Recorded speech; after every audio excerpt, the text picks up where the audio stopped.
আসসালামু আলাইকুম, কেমন আছেন সবাই? আশা করছি যে যেখান থেকে এই মুহূর্তে আমার ভিডিওটি দেখছেন সবাই ভালো আছেন, সুস্থ আছেন। আলহামদুলিল্লাহ, আমিও ভালো আছি।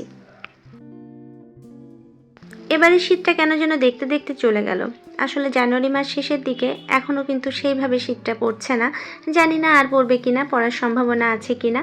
খুব একটা শীত আমার কাছে মনে হচ্ছে না। মোটামুটি রাতে গরম লাগে, ভোর রাত্রে একটু শীত লাগে। তবে সকালের এই মিষ্টি রোদটা কিন্তু আমার বেশ লাগে। রোদ উপভোগ করতে করতে গাছেদের যত্ন নিয়েছি আর এখন এসেছি নিজেদের খাবারের ব্যবস্থা করতে। সকালের নাস্তায় তো আমার ঘরে এক একজনের এক এক রকম খাবার, তো সেগুলোই এখন তৈরি করে নিচ্ছি।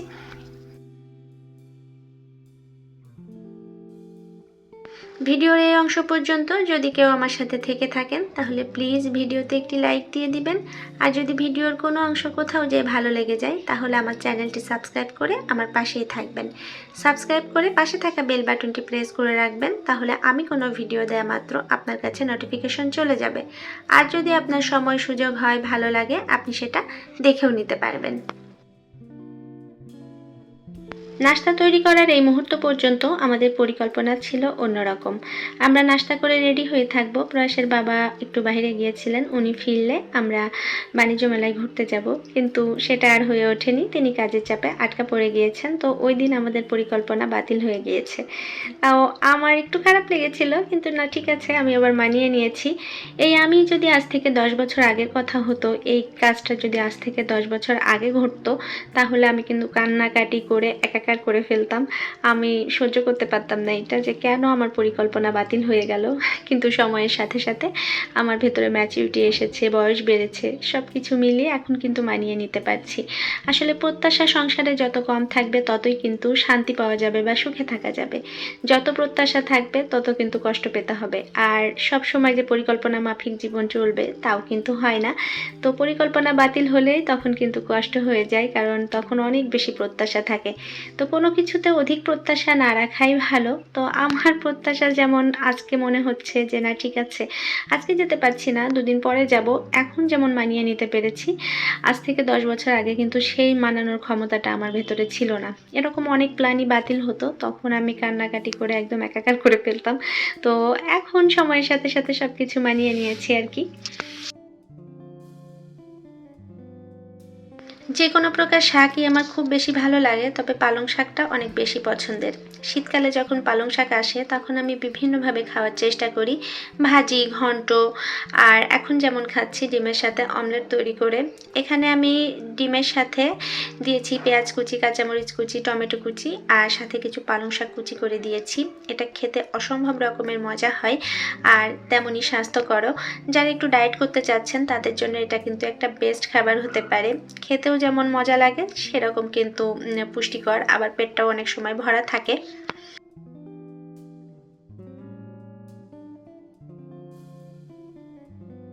আমাদের তিনজনের জন্য 3 রকম খাবার তৈরি করে নিয়েছি। প্রয়াসকে দিয়েছি নুডলস রান্না করে, পথির জন্য ওটস রান্না করেছি, আর আমি নিয়েছি ডিম পালং।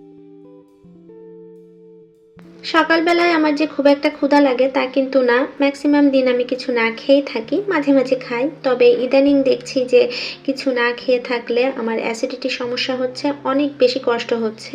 দুপুরে যখন আমি খাবার খাচ্ছি তখন আমার খুব বেশি সমস্যা হচ্ছে।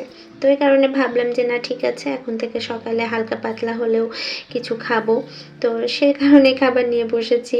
আর এই তো প্রয়াসের জন্য যে খাবারটা রেখেছি, প্রয়াস এখন সেই খাবারটা খাওয়া শুরু করবে। আসলে বাচ্চাদের এক এক দিন এক এক রকম খাবারের ফরমাইশ থাকে। আর প্রয়াসকে শুধুমাত্র নুডলসটা সেদ্ধ করে একটু মশলাটা মিশিয়ে দিয়েছি, ও এভাবেই খায়। ওর হচ্ছে কোনো কিছু দিলে ওর ভালো লাগে না নাকি, এভাবেই খেতে বেশি পছন্দ করে। যাই হোক, বাচ্চাদের এক মর্জি আর কি।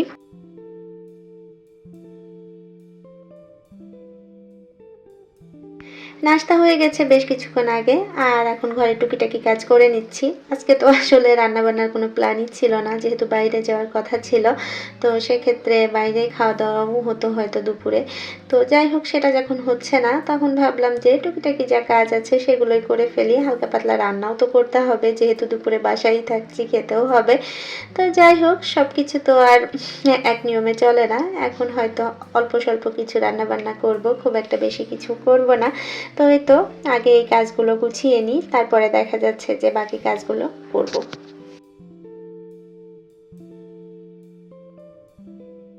সকালে টেবিলটা একবার ক্লিন করেছিলাম, তারপরে এখানে যেহেতু লিকুইড ঢেলেছি সেহেতু টেবিলটা আবার একটু ময়লা হয়েছে, তো ভাবলাম একটু ভালো করে পরিষ্কার করে নিই। আর কিছুটা লিকুইড পড়েছে যেহেতু, ওটা দিয়েই এখন একটা ভেজা কাপড় দিয়ে মুছে ফেলছি, তাহলে খুব ভালো মতো পরিষ্কার হয়ে যাচ্ছে। তো এক কাজে দুই কাজ আসলে।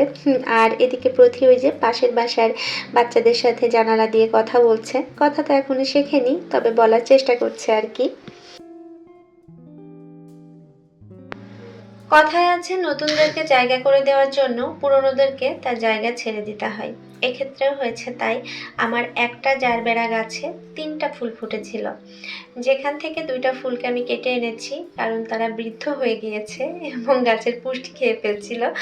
আর নতুন যে ফুলটা ফুটেছে তাকে আসলে ঠিক মতো ছড়াতে দিচ্ছিল না, এ কারণে আমি এই 2টা ফুল কেটে এনে এখন পানিতে রেখে দিলাম। ভালোই লাগছে, খারাপ না। প্রতি ওদের সাথে কথা বলতে থাক আর আমি রান্নাবান্নাটা শেষ করে ফেলি। আজকে যেহেতু রান্নার খুব একটা প্রস্তুতি ছিল না, সেহেতু আমি খুবই হালকা পাতলা কিছু রান্না করছি, যেটা সব কিছুর সাথে খাওয়া যাবে বা সবাই খেতে পারবে এমন কিছু একটা। সাথে একটু ডিম ভেজে নিলেই হয়ে যাবে। তো আমি এখানে একটু সবজি ডাল রান্না করছি। ডালটা ফুটে উঠলে আমি এখানে যে সবজিগুলো ভেজে রেখেছিলাম, ফুলকপি, ব্রোকলি, গাজর, আলু আর কিছু টমেটো দিয়েছি। তো এগুলো দিয়ে আমি এখন একটু শুকিয়ে যাওয়া পর্যন্ত অপেক্ষা করব, মানে একটু ঘন হয়ে আসা পর্যন্ত।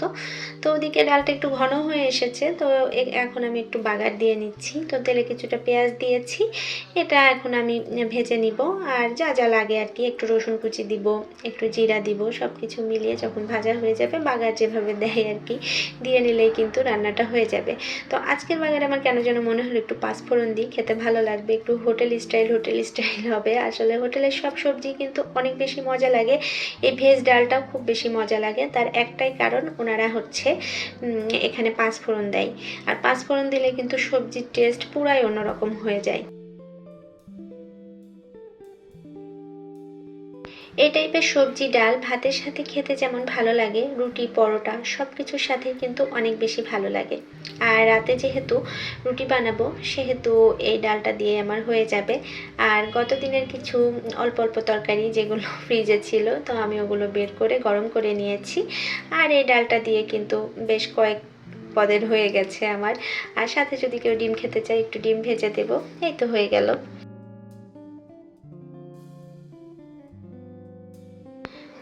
এখন আসরের পরের সময় আমি প্রয়াসের জন্য একটু পুরি ভেজে দিচ্ছি। এটা ফ্রোজেন ছিল আর বানিয়েছি বেশ কয়েকদিন, কিন্তু প্রয়াসকে আমি দেখাইনি। দেখালেও প্রতিদিন এটা খাওয়ার জন্য বায়না করবে। নর্মালি এই টাইপের খাবার ওকে আমি সন্ধ্যার পরে দিই, কিন্তু আজকে হচ্ছে ওর সন্ধ্যার পরে কোচিং আছে, একদম মাগরিবের পরপরই বের হয়ে যেতে হবে।